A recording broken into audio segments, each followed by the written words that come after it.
Hello guys, मैं कौशल sir. आज मैं आप लोग को संधारित्रों का संयोजन बताया। इससे पहले वाले वीडियो में मैंने बताया था संधारित्र के बारे में, यानी कैपेसिटर के बारे में। कैपेसिटर होता क्या है इसके बारे में इससे पिछले वाले वीडियो में मैंने आप लोग बताया था। इसलिए प्लीज़ आप लोग जो है इस वीडियो को देखने से पहले पिछले वाले वीडियो को अवश्य देखें, तभी ये जो है संधारित्रों का संयोजन ये आपको अच्छे तरीके से समझ में आएगा। तो अब ध्यान देंगे ये संधारित्रों का संयोजन। सबसे पहले मैं एक बार फिर से पुनः रिपीट करूंगा कि संधारित्र क्या होता है। तो संधारित्र एक प्रकार से हम लोग देखें तो जो पंखे में जो कंडेंसर लगाते हैं वही हमारा संधारित्र यानी कैपेसिटर है। ठीक है, तो ये वही हमारा कैपेसिटर है। ये कैपेसिटर का काम ये है कि ये जो है विद्युत धारा को अधिक वोल्टता को कम करना, कम वोल्टता को अधिक करना, ये जो है कैपेसिटर का काम है। तो ध्यान देंगे, अब आज के वीडियो में हम लोग पढ़ेंगे कि अब अगर हमें मान लो कि हमें जो है 2 माइक्रोफैराड, मान लो कि 1 माइक्रोफैराड, हम लोग 1 माइक्रोफैराड, हमें 1 माइक्रोफैराड का एक कंडेंसर चाहिए। पंखे मान लीजिए कि खराब है तो उसमें लगाने के लिए हमको 1 माइक्रोफैराड का कंडेंसर चाहिए। लेकिन जैसे ही हमने मार्केट में गया, खरीदने के लिए गया, तो वहाँ पर हमें 1 माइक्रोफैराड का कंडेंसर नहीं मिला। तो अब हम क्या करेंगे? हमें चाहिए 1 माइक्रोफैराड का, हमने मार्केट में गया तो हमें 2 माइक्रोफैराड का मिला। तो अब जो है हमें 2 माइक्रोफैराड से 1 माइक्रोफैराड का बनाने के लिए ही वैज्ञानिकों ने एक नियम दिए, एक विधि बताए, जिस विधि को कहा गया है संधारित्रों का संयोजन। यानी इसमें जो है 2 या 2 से अधिक संधारित्रों को इस प्रकार जोड़ें कि उसके मान में, ये देखिए, अगर हम 2 माइक्रोफैराड का 2 पहले मार्केट से ले लेंगे, मार्केट से 2 कंडेंसर, दोनों जो है 2-2 माइक्रोफैराड का है, तो इसको जो है ऐसी कौन सी विधि से जोड़ें कि ये 1 माइक्रोफैराड हो जाए, और इसे ऐसे कौन सी विधि से जोड़ें कि ये जो है 4 माइक्रोफैराड हो जाए। इस तरह जो है इसके ऐसे संयोजन से ही हम लोग 1 माइक्रोफैराड या 4 माइक्रोफैराड प्राप्त कर सकते हैं। यानी 2 माइक्रोफैराड का अगर 2 हम संधारित्र लेते हैं, कैपेसिटर लेते हैं, तो उसके इस प्रकार संयोजन से हम 1 माइक्रोफैराड का भी या 4 माइक्रोफैराड का भी कैपेसिटर प्राप्त कर सकते हैं। तो इस विधि को जाने, यही आज मजे की बात है कि आज वाला टॉपिक इतने मजे की बात है कि आप लोगों को आनंद आएगा। लेकिन बाबू प्लीज मैं बार बार कह रहा हूँ कि इस वीडियो को देखने से पहले आप पिछले वाला वीडियो जरूर देखें। अब ध्यान देंगे, अब हमको यही इसमें कला करना है कि इसमें कैसे क्या किया जाए। 2 कंडेंसर को 2 माइक्रोफैराड का 2 कंडेंसर है, कैपेसिटर है, इसको किस रूप में कैसे कॉम्बिनेशन बनाएं, कैसे जोड़ें कि वो हमको 1 माइक्रोफैराड प्राप्त हो। फिर उसके बाद हम देखेंगे कि फिर इसका कॉम्बिनेशन किस प्रकार करें कि 4 माइक्रोफैराड है। तो इस तरह एक प्रकार से हम कह सकते हैं कि संधारित्रों का संयोजन जो होता है, जब 2 या 2 से अधिक संधारित्रों को परस्पर जोड़कर आवश्यकता अनुसार, जैसे हमारा इच्छा है, जैसा हमें चाहिए, जैसे हमें अभी 1 माइक्रोफैराड का चाहिए लेकिन हमें तो मिल नहीं रहा है, इसलिए 2 माइक्रोफैराड का 2 लिए, और इच्छा अनुसार हम जो है 1 माइक्रोफैराड का भी बना सकते हैं, और इच्छा अनुसार जो है हम 4 माइक्रोफैराड का भी बना सकते हैं। वो किस नियम से? तो संधारित्रों के संयोजन से। तो वही मैंने लिखा है कि जब 2 या 2 से अधिक संधारित्रों को परस्पर जोड़कर आवश्यकता अनुसार एक नया संधारित्र बनाते हैं, इस विधि को ही हम लोग कहते हैं संधारित्रों का संयोजन। ओके, अब आगे आते हैं इस तरह क्या रहता है। बिल्कुल बाबू, ये चैप्टर जैसे हम लोग क्लास 10th में पढ़े थे कि प्रतिरोधों का कॉम्बिनेशन, यानी 2 या 2 से अधिक प्रतिरोध को श्रेणी क्रम में जोड़ते थे तो क्या होता था, और समांतर क्रम में जोड़ते थे तो क्या होता था, वही चीज इसमें भी हम पढ़ेंगे, श्रेणी क्रम संयोजन और समांतर क्रम संयोजन। लेकिन सबसे इम्पोर्टेंट बात यह है कि ये वाला जो ये कैपेसिटर जो होगा प्रतिरोध के बिल्कुल विपरीत होगा। याद रखिएगा, ये जो होगा वो बिल्कुल विपरीत होगा। कैसे होगा, आइए हम लोग डेरिवेटिव करके जानते हैं। सबसे पहले देखिए, हम आपको जो है कुछ प्रयोग के रूप में दिखाने के लिए मैंने ये तीन, यही हमारा जो है कंडेंसर को, यही कंडेंसर जो है इसी को हम लोग संधारित्र का नाम देते हैं। ये वैज्ञानिक भाषा में जो है इसको संधारित्र कहते हैं। तो देखिए, अगर मान लो कि मार्केट में अगर हमको जो है 1 माइक्रोफैराड का चाहिए, हमको क्या चाहिए, 1 माइक्रोफैराड का जो है कंडेंसर चाहिए, और मार्केट में मैंने गया तो मार्केट में हमें जो है इस, मान लो कि ऐसा जो है ये तो 2 माइक्रोफैराड का है नहीं, इस पर दूसरा लिखा हुआ है ना, लेकिन मान लेते हैं कि ये दो जो है 2 माइक्रोफैराड का कंडेंसर मार्केट से हमने ले लिया, ठीक है। अब ये 2 माइक्रोफैराड से हमें 1 माइक्रोफैराड प्राप्त करना है, तो इसका कॉम्बिनेशन इस प्रकार करें कि हमारा 1 माइक्रोफैराड प्राप्त हो। तो इसका कॉम्बिनेशन 1 माइक्रोफैराड प्राप्त करने के लिए हमें इसको जो है श्रेणी क्रम में जोड़ना होगा।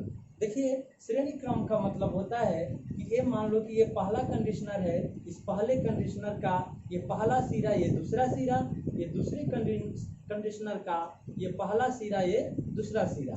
तो पहले कंडीशनर के दूसरे सिरे को दूसरे कंडीशनर के पहले सिरे से जोड़ दिया जाता है, ऐसे समझिएगा। और ये तीसरा कंडीशनर का ये पहला सिरा और दूसरे कंडीशनर का जो है दूसरे कंडीशनर का दूसरा सिरा और तीसरे कंडीशनर का पहले सिरे से इस तरह जोड़ दिया जाता है। इस प्रकार के कॉम्बिनेशन को ही हम लोग कहते हैं श्रेणी क्रम कॉम्बिनेशन, सीरीज कॉम्बिनेशन। ध्यान देंगे, जैसे फिगर के माध्यम से समझाते हैं। मान लो कि ये जो है एक कैपेसिटर C1 है और एक कैपेसिटर जो है C2 है और एक कैपेसिटर जो है C3, ठीक है। अब ध्यान देंगे, C1 C2 C3 जस्ट इस प्रकार, जैसे ये मैंने अभी जैसे बताया, देखो यहाँ पर जैसे मैंने बताया इसी तरह का कॉम्बिनेशन है, ठीक है। और यहाँ पर जो है एक पॉइंट इसका यहाँ पर है, एक पॉइंट यहाँ पर है, एक पॉइंट यहाँ पर है, एक पॉइंट यहाँ पर है। हमने मान लिया इसको जो है एक बैटरी से जोड़ दिए, ठीक है। अब जो है ये प्लस सिरा है, ये माइनस सिरा है, इसके कारण इस पर प्लस आवेश उत्पन्न होगा, इस पर जो है इस सिरे पर माइनस क्यू होगा, इस पर प्लस क्यू होगा, इस पर जो है माइनस क्यू होगा, इस पर प्लस क्यू, इस पर माइनस क्यू, ठीक है। अब ध्यान देंगे, अब इसको मान लेते हैं, इस ज्वाइंट को ए मानते हैं, इस ज्वाइंट को बी मानते हैं, इस ज्वाइंट को सी मान लेते हैं, इस ज्वाइंट को डी मान लेते हैं। इतनी बात ध्यान रखेंगे। अब जो है ये बिल्कुल एक बार फिर से समझिए, इसका कॉम्बिनेशन जस्ट इस प्रकार है। इस वाले को जो है इसके इस सिरे को जो है इससे जोड़ देंगे, बैटरी के नेगेटिव सिरे से, और इस वाले सिरे को जो बैटरी के पॉजिटिव सिरे से जोड़ेंगे, और एक कॉम्बिनेशन इस बिंदु का बी वाला पॉइंट का ये कॉम्बिनेशन और सी वाले पॉइंट का इस कॉम्बिनेशन, मतलब इस प्रकार का जो कॉम्बिनेशन होता है वो श्रेणी क्रम संयोजन कॉम्बिनेशन कहलाता है।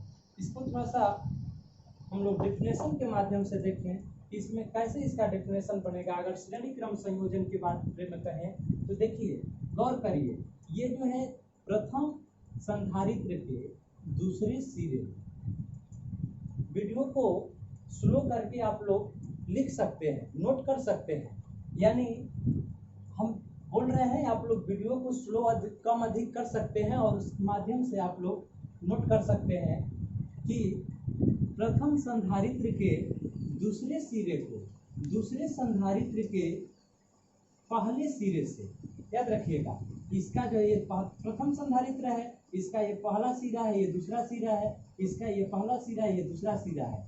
या ये भी कह सकते हैं कि प्रथम संधारित्र के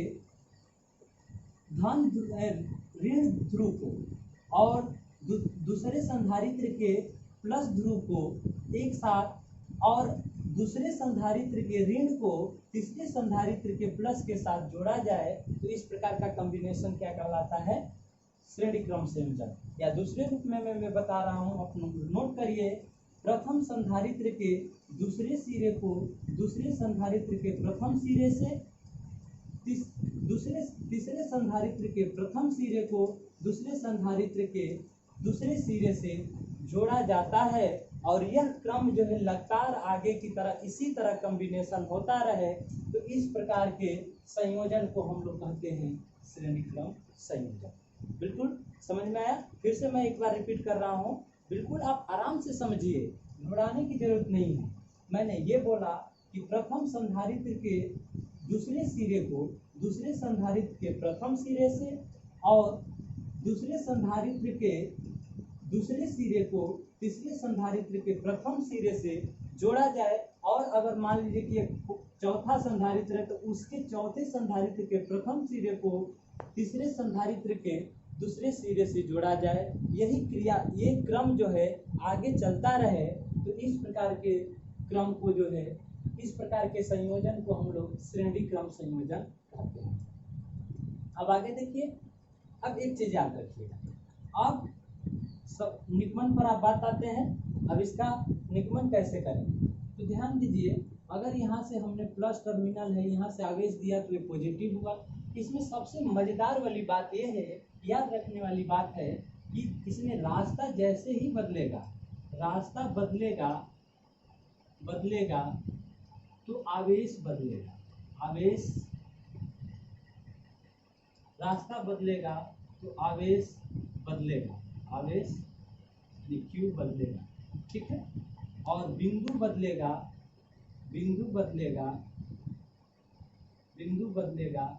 तो विभव भी जो है बदलेगा, याद रखें। तो इस कॉम्बिनेशन में समझिए, अगर मान लीजिए कि ये प्लस ध्रुव, ये प्लस टर्मिनल का ये रास्ता है जाने का, इस तरह जो है चलना प्रारंभ करता है प्लस, और यहाँ आता है, फिर इस पर प्लस जाता है, फिर इस पर जाता है, फिर इस पर जाता है, फिर इस पर जाता है, फिर पुनः जो फिर नेगेटिव टर्मिनल पर आ जाता है। इस तरह हमने क्या देखा कि ये प्लस जो जा रहा है, इसके लिए कोई रास्ता का बदलाव नहीं हुआ, रास्ता का चेंजिंग नहीं हुआ। इसका मतलब कि इसमें रास्ता का बदलाव नहीं हो रहा है। तो रास्ता का जब बदलाव नहीं हो रहा है तो यहाँ पर हमारा Q जो होगा वो क्या होगा, नियत होगा, यानी Q का मान नहीं बदलेगा, ठीक है। बस समझ में है? यानी रास्ता अगर नहीं बदल, यहाँ पर हम देख रहे हैं कि इसका रास्ता नहीं बदल रहा है। अब जब रास्ता नहीं बदल रहा है तो मैंने चूंकि नोट में ही लिखवाया कि रास्ता बदलेगा तो Q का मान बदलेगा, लेकिन यहाँ पर हमने देखा कि रास्ता नहीं बदला, इसलिए Q का मान नियत रहेगा। अब विभव की बात करते हैं, तो यहाँ देखेंगे एक बिंदु A है, तो फिर ये B है, तो फिर C है, तो फिर D है। इसका मतलब कि हर पॉइंट पर जो है हर जगह पे जोड़ पर जो है बिंदु बदलते जा रहे हैं। A से B है, अगर इनके बीच का विभव निकालें तो A और B के बीच का विभव निकालेंगे, अगर इनके बीच का निकालना हो तो B और C के, इनके बीच निकालना हो तो C और D के। तो इस तरह हम कह सकते हैं कि अगर A और B का विभव निकालें तो ये V1 हो सकता है, B और C का निकालें तो V2 हो सकता है, C और D का निकालें तो V3 हो सकता है। अब कब नहीं बदलेगा, जब ध्यान देंगे, जब कंडीशनर को हम इस प्रकार लगाएं,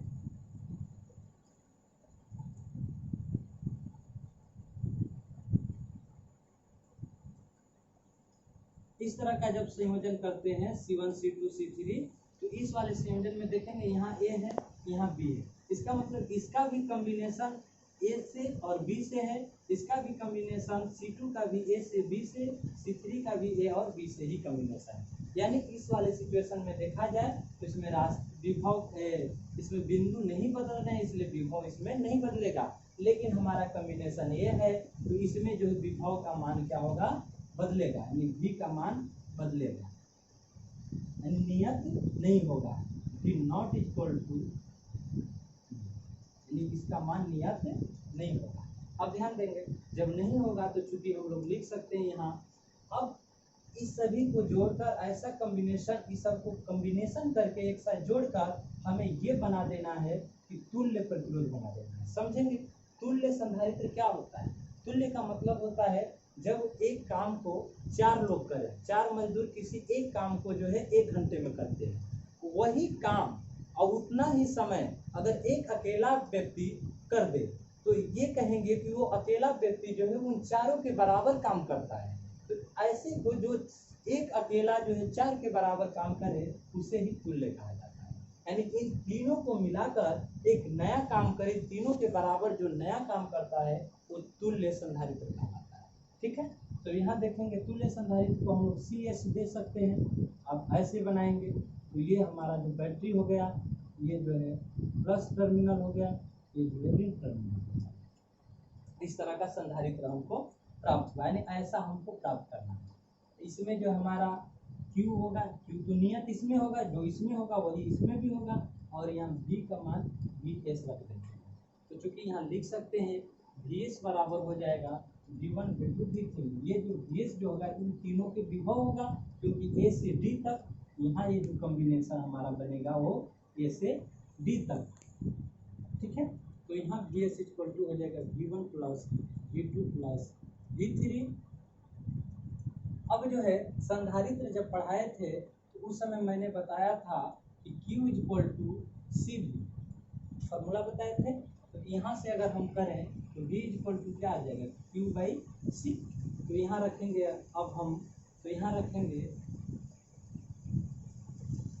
यहाँ मान रख, यहाँ पहले देखेंगे अगर VS बराबर अगर निकालना है तो हम लिखेंगे Q बाई CS।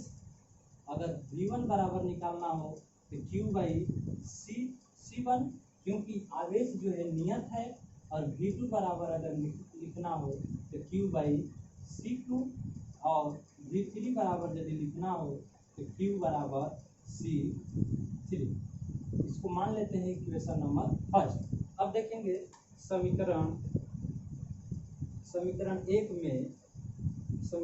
में VS V1 V2 तथा V3 का मान रखने पर, अब इसका मान रखेंगे तो इसमें मान रखेंगे तो VS के जगह पर रखेंगे यहाँ, तो हमारा समीकरण 1 में तो ये आ जाएगा Q बाई CS बराबर हो जाएगा, ये हो जाएगा Q बाई C1, ये हो जाएगा Q बाई C2, ये हो जाएगा Q बाई C3। अब जो है Q कॉमन ले लेंगे, Q बाई CS बराबर हो जाएगा Q बाई CS बराबर हो जाएगा, Q को कॉमन लेंगे 1 by C1 plus 1 by C2 plus 1 by C3। ठीक है, अब हो जाएगा यहाँ Q से Q खत्म हो जाएगा, 1 बाई CS बराबर हो जाएगा 1 by C1 plus 1 by C2 plus 1 by C3। इस तरह जो है हमारा ये फार्मूला प्राप्त, ये निगमन तैयार हुआ। अब देखिए कैसे, अब इस फार्मूले पर जैसे मैंने शुरू में क्या कहा था कि 2 माइक्रोफैराड का 2 संधारित्र लेंगे। अब इसको हमको बनाना है 1 माइक्रोफैराड। तो देखिए इस फार्मूले से अगर हम निकालें 1 बाई CS बराबर 1 by 2 C1 plus C2 1 by 2 by 1 by 2, इसको करेंगे तो 1 बाई CS बराबर हो जाएगा 2 बाई 2, यानी कट करके आ गया 1 माइक्रोफैराड। इस तरह जो है हमारा CS बराबर निकल कर आ गया 1 माइक्रोफैराड। तो इसका मतलब ये साबित हुआ, हमने ये आपको साबित कर कर दिखाया कि श्रेणी क्रम संयोजन से हम जो है अगर हमको कम संधारित्र का कंडीशनर चाहिए और मार्केट में अवेलेबल नहीं है, तो हम क्या करेंगे कि 2 उससे अधिक वाले माइक्रोफैराड वाले कंडेंसर लेकर और उनको इस प्रकार संयोजन करेंगे, उसको श्रेणी क्रम में संयोजन करेंगे ताकि उसका मान जो है पहले की अपेक्षा कम आए। ठीक है, तो इस तरह जो है आज के वीडियो में हमारा इतना ही। कल के वीडियो में हम लोग देखेंगे, इसके आगे पढ़ेंगे श्रेणी क्रम संयोजन के आगे पढ़ेंगे समानांतर क्रम संयोजन। इसलिए आप लोग वीडियो देखते रहिए। वीडियो देखने के लिए आप लोग को धन्यवाद।